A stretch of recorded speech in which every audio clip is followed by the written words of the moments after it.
Anticipation is growing on how the finance minister will pen and present the revised budget come next week Wednesday.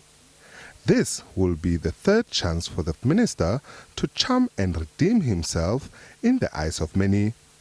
2025 saw the tabled budget by Godongwana failing to impress many, some within the Government of National Unity, which is the order of the day in the 7th Democratic Administration.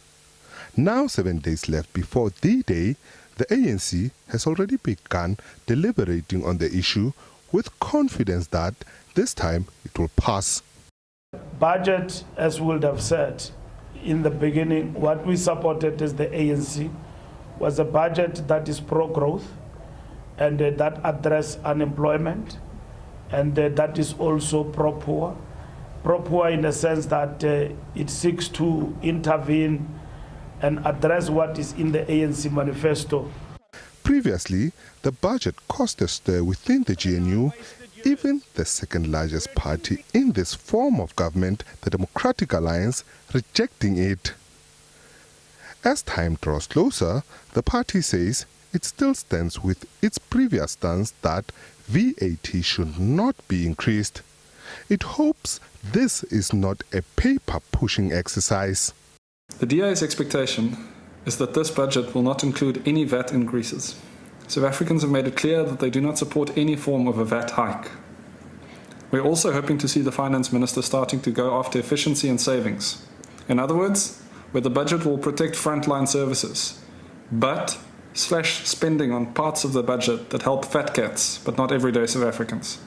The leaders of the parties in the GNU did meet last week and amongst other things discussed the budget and was presented with a broad framework of the budget.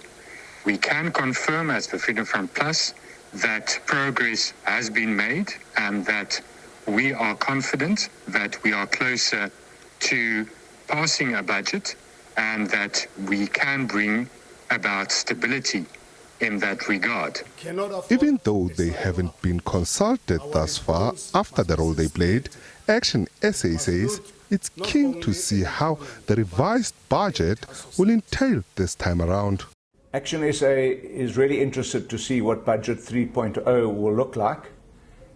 We haven't been consulted by the Finance Minister, but we're not a member of the GNU, so that's probably to be expected. What we do expect to see, though, is that the Minister takes into account that there's blanket opposition to any form of increased taxation.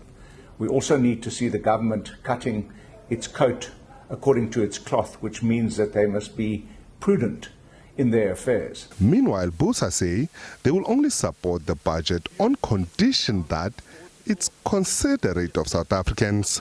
This budget must demonstrate to the people that there have been the necessary expenditure cuts so that the politicians aren't getting the benefit.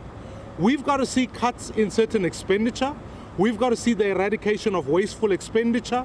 We've got to ensure that more money is directed towards the program that's been expressed in the growth charter. SABC News, Johannesburg.